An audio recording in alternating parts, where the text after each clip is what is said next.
Hi DIYers, this is Michael from Alarm Grid, and today I'm going to be showing you how to add or change user code from a 2GIG GC2e security system.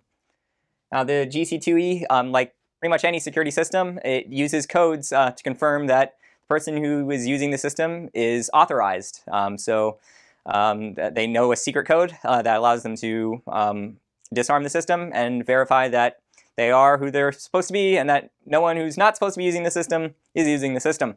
Because an intruder won't know a code, and they won't be able to disarm the system, an alarm will occur, and then if you have central station monitoring, then dispatch can occur, emergency dispatch. But anyway, so we'll get into the programming of the user codes here. You can have up to 64 on a GC2e security system. It's a great idea to have everyone have their own code. If you have an office, then have everyone have their own personal code, so that way you can see who controlled the system and when. Because you'll be able to tell which system, which user, disarm the system whenever they go to do that. So that can be a good security tool. But anyway, we're at the main screen here. If we want to get into the user code section, we'll choose security. And then we're going to choose menu here. And we're going to choose toolbox. And then we can enter in our installer code or the master code. Our master code's at the default. We'll use that, 1111.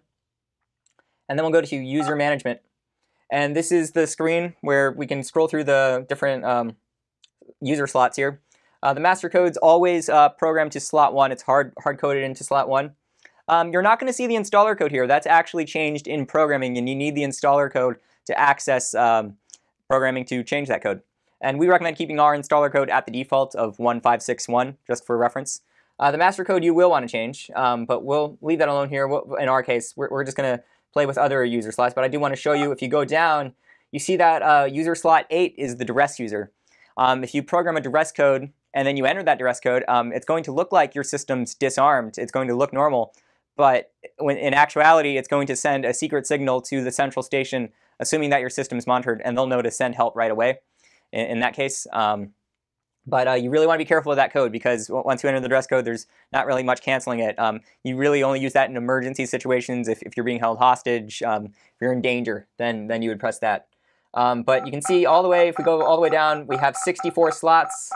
And there, it does go back. It does circle back. So you see the end of our slots there. But we'll focus on we'll do key fob slot 2 and 3 today. Well, actually, we'll just do 2, because I'll show you it working, then I'll show you what happens if we change it. But we'll start by programming a new user here. And we enter in our code. By the way, if you upgrade the system firmware to 1.23, then you can get 6-digit codes. But in our case, we have it set to 4-digit codes. You would need to change the setting within programming to get the 6-digit codes. But we're fine with the 4-digit codes today. So we'll do 8888 just for an example. That will be our code for the first test, and we'll press OK. And we have to confirm it. So 8888, OK. And then it says that it's been successfully created. Now we can set some settings here. You can choose to have this done by a schedule if you want, and you have to edit the schedules. You can add the schedule. You can do it by date, reoccurring date range. That's something if you only want the code to be able to disarm at certain times. Maybe you have a maintenance person or a house sitter that comes through during the day, but you don't necessarily want them coming in at the middle of the night. That could be a great option there. So, but we'll press cancel here. We're not going to set a schedule. We're going to keep ours at always. You can also set it to never if you want the user code to essentially be useless. Then that is an option. But we'll keep ours at never. We'll press back. And we see we have our user 2 programmed here. So now we'll test it out a little bit. Let's try arming the system here. And we'll do an arm away. And we didn't have to press a code to arm away, but we can disarm, and it is going to ask us for a code. And we'll try our 8888. System disarmed. Ready to arm. And you see that it successfully disarmed the system. So now I'm going to go back into programming, and I'm going to show you what happens if you change the code. I'm going to show that 8888 will no longer work, and we'll do a new code instead.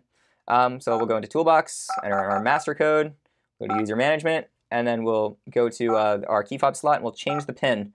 And this time we'll do 9999. And we'll confirm that. And it has been successfully changed. Now, when I go back to try to do the disarm again, we'll arm away again, and arming away. Exit now. I'm going to show you if we enter in 8888 it's an incorrect code. We changed it, so that's not going to work. So we have to do our new code 9999. System disarmed. Ready to arm. And that does successfully disarm the system. So that's how you can go about changing codes. And earlier we showed you how to add codes. You get 64 codes on your system. There's duress code and master code's hardwired, installer code's in programming. But you can change those as needed. You can set schedules if you need to. But that's how you do codes on the 2GIG GC2e security system. If you have any other questions about the 2GIG GC2e alarm system, or you have questions about alarm monitoring, send an email to support@alarmgrid.com and our team would love to help you out. If you found this video helpful, make sure to give it a thumbs up below to like the video, and remember to subscribe to our channel for updates on future videos. We hope you enjoyed the video. Thank you.